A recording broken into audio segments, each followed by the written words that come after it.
man is not the only creature God is dealing with. Earth is not the only realm where God has business and interaction. In fact, earth is the youngest creation. There have been many creations, many civilizations, and many creatures interacting with God before man and earth was created. In fact, John went to heaven, and to his greatest dismay, some creatures were called elders. They have age in God. They are called elders. So they've been there for aeons before John, man, was created. When Job wanted to argue with God, and God came to him, he said, "Who is this that darkens counsel by words without knowledge?" He said, "Declare now if you have understanding." You are how many years old? How old is the earth? How old is humanity that you want to question ordinances that are rooted beyond the regions of the stars? Who are you? All your utterances in the flesh has come to darken counsel.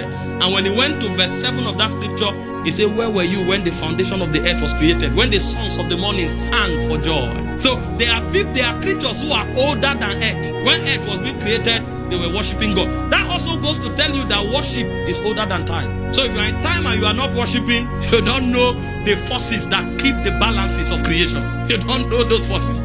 Earth is young and humanity is young. But you see the secrets of God, the ordinances of God, they are as ancient as the monarch himself. However, because of our teaching, there are 7 dispensations in God's dealing with man. The first dispensation of God is called the dispensation of innocence. That's when man truly was young. You know, when Adam was created, he was innocent. He was simple at heart. The serpent came to him and said, "Did God say you should not eat of the trees of the garden?" And he couldn't discern. If he was aged in the spirit, he would have known that the serpent meant no good. He would have known that the serpent was not suggesting anything. The serpent was trying to route the path of rebellion so that he will fall from glory. But he wasn't wise, and he began to dislodge things. No, we must not eat of every tree in the garden. Of all the trees we can eat, but the one in the middle of the garden, we must not eat or touch.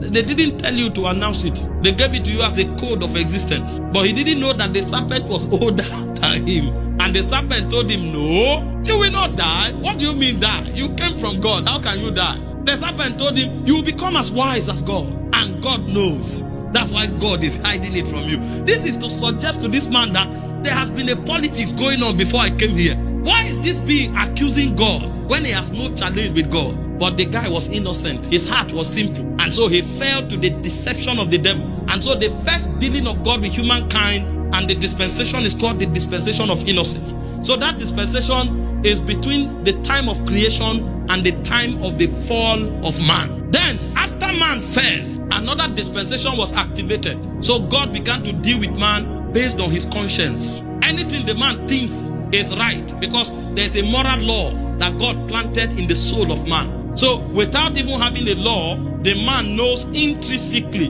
what is right from what is wrong. He knows intrinsically certain things that he should do. So now that salvation is not yet accessible, God decided for the man to function based on conscience. And if you study Romans chapter 2, you are going to see that those who didn't know Christ, they will be judged based on their conscience. Because that was a dispensation of God's dealing with man. And that was what propelled the actions of man. In fact, if you study Genesis chapter 4 verse 3, it said in the process of time it came to pass that Cain brought of the first fruit of the ground an offering unto God. God didn't ask for offering. But there was something in them that made them perceive that it is right to honor the Lord. And so God was dealing with man based on those righteous perceptions, those conscience-based perceptions. I beg your pardon. And then Abel, he also brought of the firstling of his flock and of the fat thereof. And the Lord had respect unto Abel and his offering. So the dealing of God was subject to the quality of your conscience. That was a dispensation. So that dispensation lasted from the fall of man to the flood. When the earth was wiped off, another dispensation was open.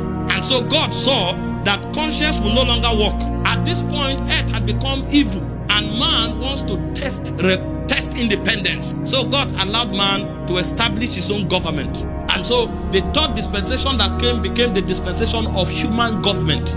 That's why you saw that the earth started being populated, different tribes began to emerge, and man began to create system of governance for himself. It was that dispensation that led to Genesis chapter 11, where the Tower of Babel was built. Let us build a tower that goes as far as heaven. Let's stand with this God and rub shoulders with him so that we too can establish power and governance. And so that dispensation operated like that. And in that dispensation, God looked for certain men that still had regard for his kingdom. And he was dealing with them underneath. It was in that era that you had men like Noah. And they were having dealings with God under that canopy. But the world largely was ruled by human government. And so all the men of the earth came together and said they will build their own government, and the seat of that government will be as high as heaven, until God decided to divide their language and they were spread abroad. So tribes and nations emanated from that dispersion that took place. And then God now decided,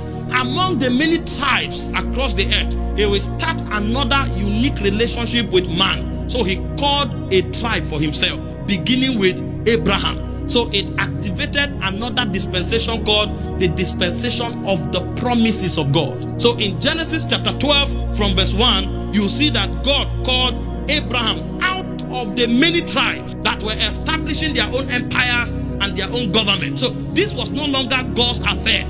That was why God had to call man out of it. He now said to Abraham, get thee out of thy country, get thee out from thy kindred, and out from thy father's house unto the land that I will show you. I want to start something with you, because men have matured to a height of rebellion and they have built a government unto themselves. I cannot interact with them. Come out of them. Let me start a new order and ordinance with you. And he said, and I will make you a great nation. So this is a new nation. The nations of the earth are a government of rebellion apart from God. I want to start my own nation with you, so that my government and my ordinances will rule over you. This is why God chose Israel.